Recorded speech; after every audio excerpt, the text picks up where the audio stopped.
Hello, everyone. I'm Dean Walker, the host of Poetry of Predicament podcast and the founder of a little organization on the interwebs called Living Resilience. And in Living Resilience, there are a number of different online self-paced uh, courses that one can partake in.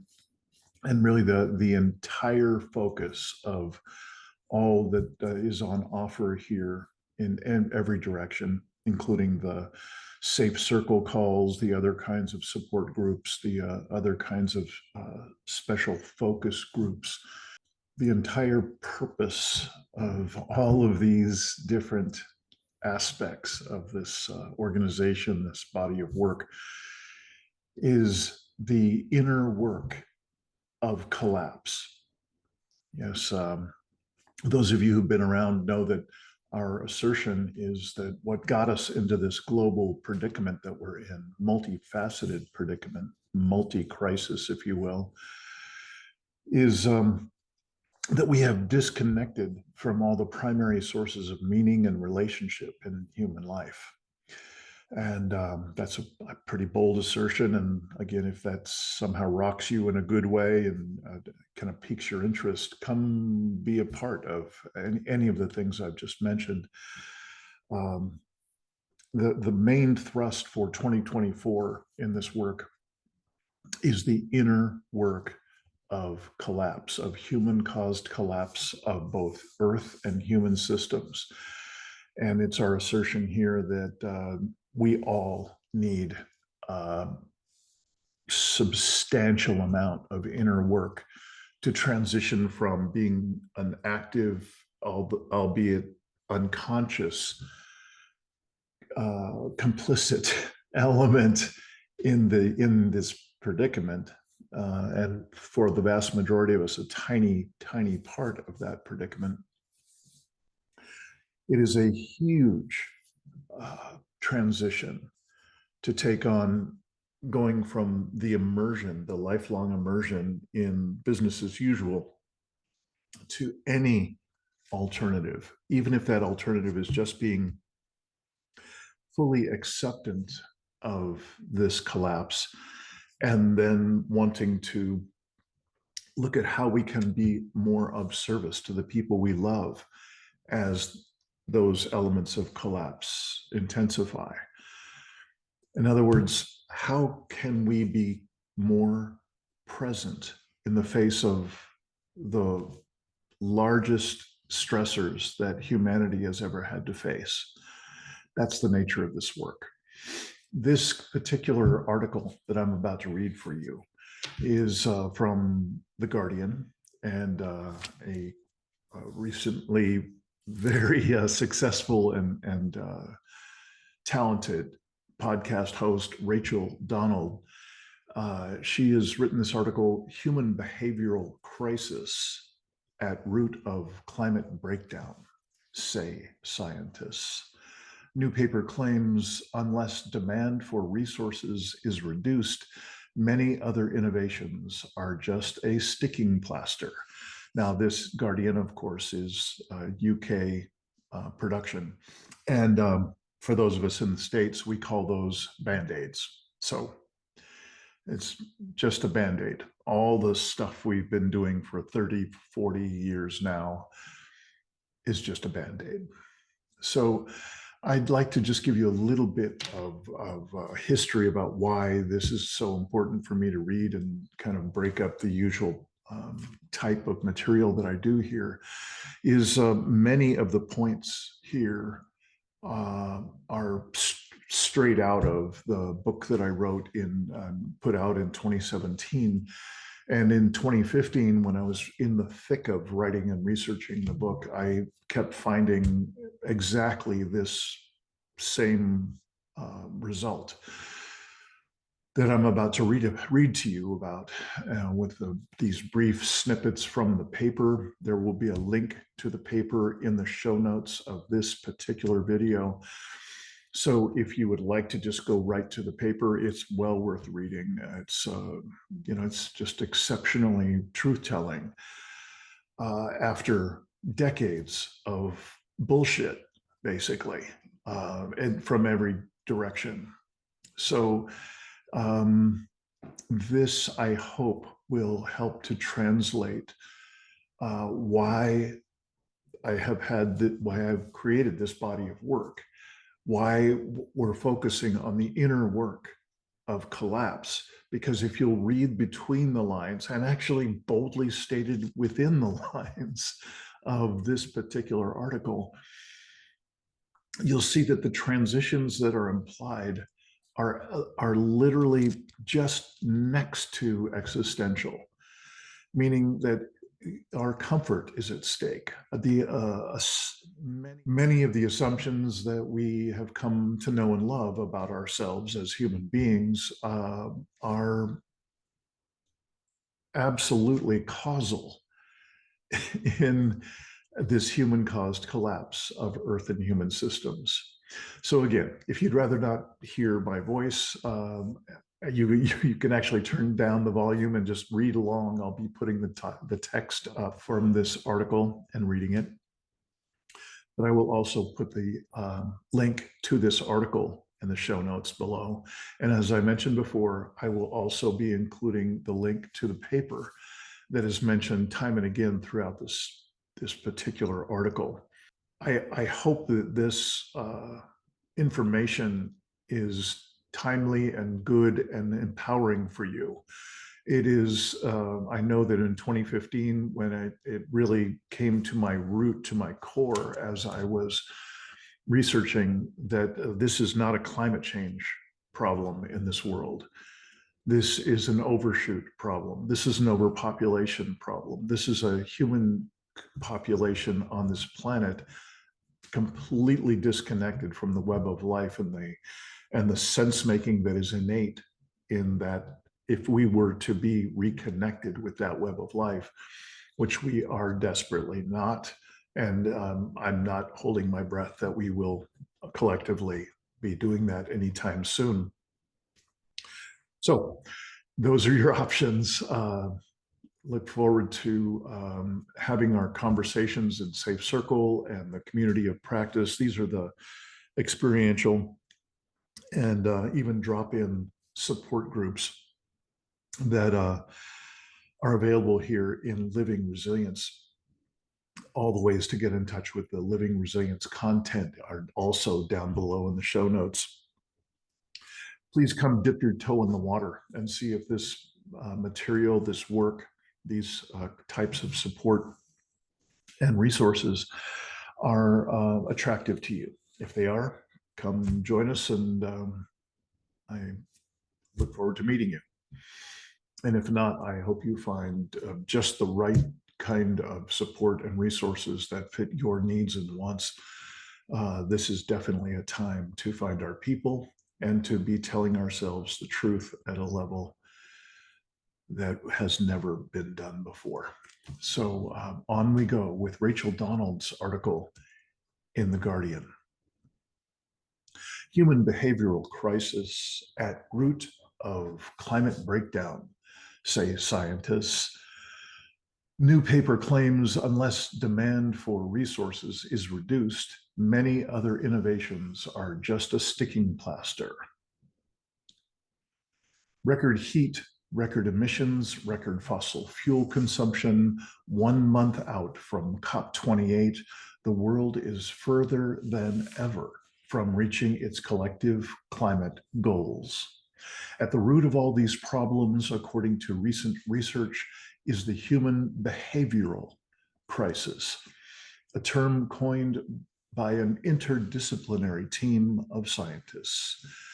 We've socially engineered ourselves the way we geoengineered the planet, says Joseph Merz, lead author of a new paper which proposes that climate breakdown is a symptom of ecological overshoot, which in turn is caused by the deliberate exploitation of human behavior. We need to become mindful of the way we're being manipulated, says Merz, who is co-founder of the MERS Institute, an organization that researches the systemic causes of the climate crisis and how to tackle them. MERS and colleagues believe that most climate solutions proposed so far only tackle symptoms rather than the root cause of the crisis. This, they say, leads to increasing levels of the three levers of overshoot: consumption, waste, and population. They claim that unless demand for resources is reduced, many other innovations are just a sticking plaster. We can deal with climate change and worsen overshoot, says MERS. The material footprint of renewable energy is dangerously under-discussed. These energy farms have to be rebuilt every few decades. They're not going to solve the bigger problem unless we tackle demand. Overshoot refers to how many Earths human society is using up to sustain or grow itself. Humanity would currently need 1.7 Earths to maintain consumption of resources at a level the planet's biocapacity can regenerate. Where discussion of climate often centers on carbon emissions, a focus on overshoot highlights the materials usage, waste output, and growth of human society, all of which affect the Earth's biosphere.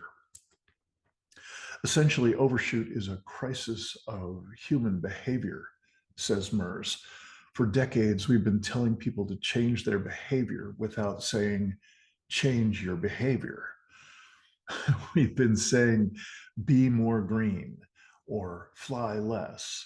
But meanwhile, all of the things that drive behavior have been pushing the other way. All of these subtle cues and not so subtle cues have literally been pushing the opposite direction. And we've been wondering why nothing's changing.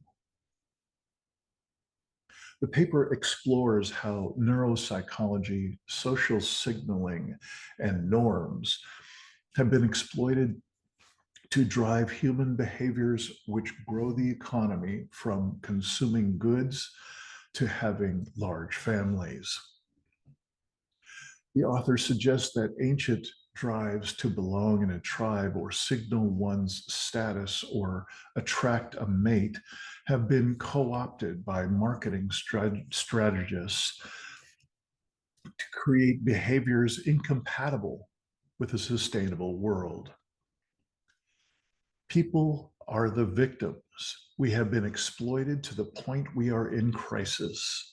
These tools are being used to drive us to extinction, says the evolutionary behavioral ecologist and study co-author Phoebe Barnard. Why not use them to build a genuinely sustainable world? Just 1/4 of the world population is responsible for nearly 3/4 of emissions. The author suggests the best strategy to counter overshoot would be to use the tools of the marketing, media, and entertainment industries in a campaign to redefine our material-intensive, socially accepted norms. We're talking about replacing what people are trying to signal, what they're trying to say about themselves. Right now, our signals have a really high material footprint. Our clothes are linked to status and wealth.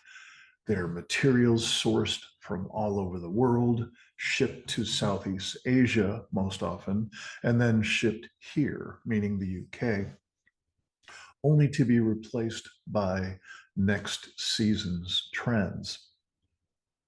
The things that humans can attach status to are so fluid.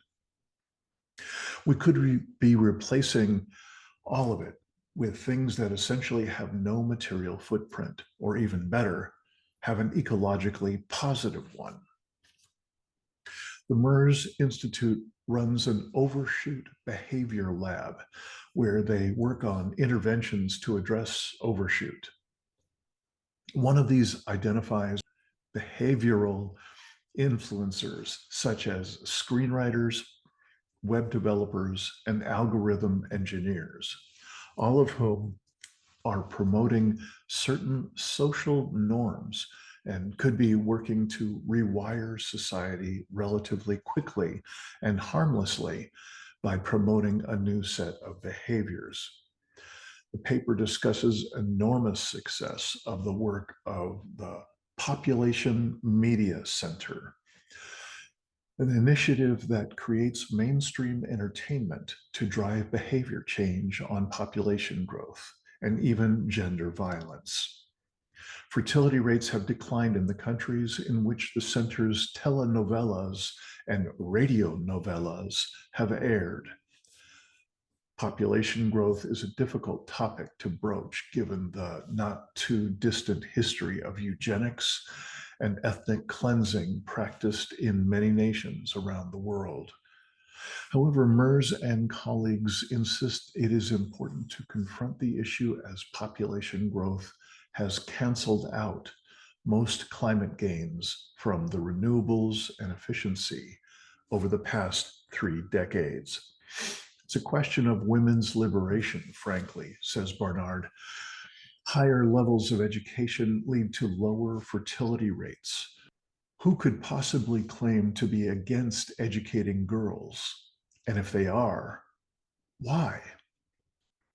The team calls for more interdisciplinary research into what they have dubbed the human behavioral crisis and concerted efforts to redefine our social norms and desires that are driving overconsumption. When asked about the ethics of such a campaign, MERS and Barnard point out that corporations fight for consumers' attention every second of every day.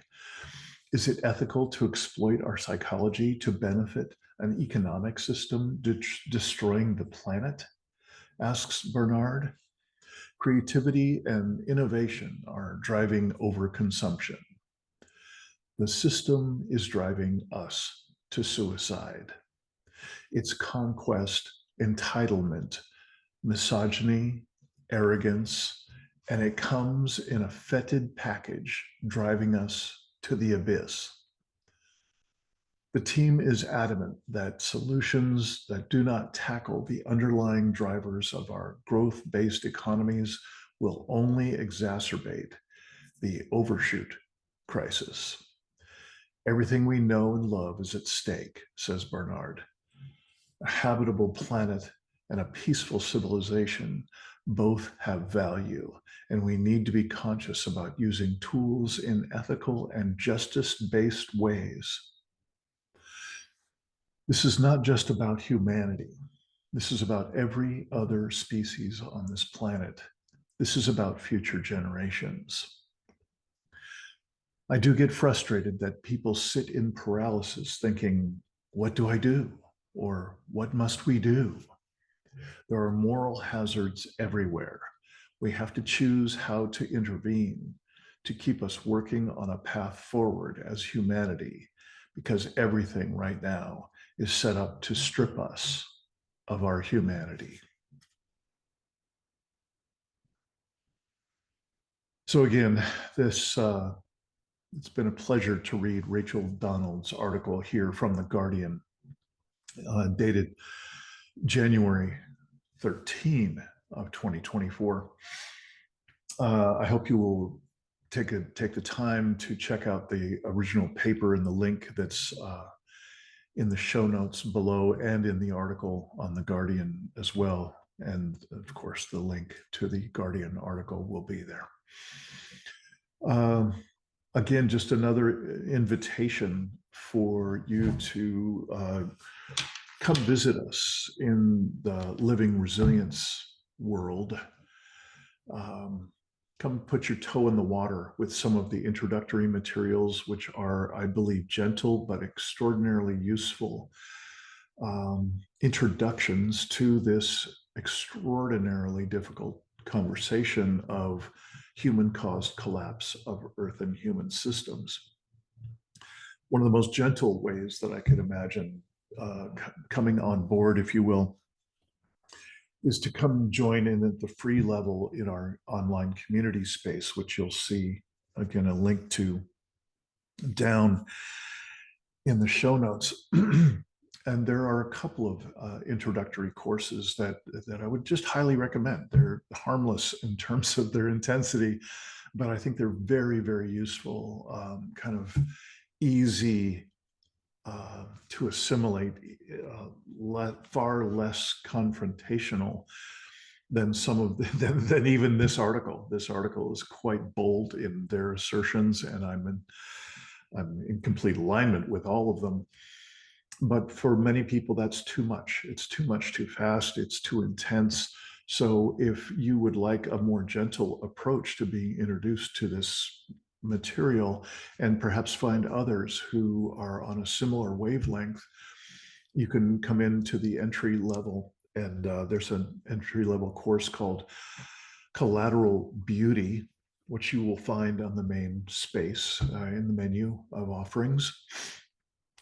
And another one is How to Live in Collapse, which is the most recent book club. We have a book club here, Living Resilience.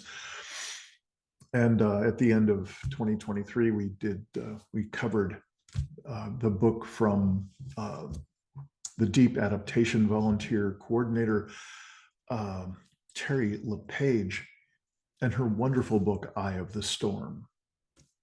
And so I would just strongly recommend come in, check them out. The How to Live in Collapse, the book club version of Eye of the Storm, is actually all the chapters have been read by one of the prominent voices in this predicament, global predicament and existential predicament conversation for decades now, Reverend Michael Dowd. One of the last things he did last year before he unfortunately died in 2023. And so he will be well missed, and you can hear his voice in some of his commentary as he reads every one of the chapters in the Eye of the Storm.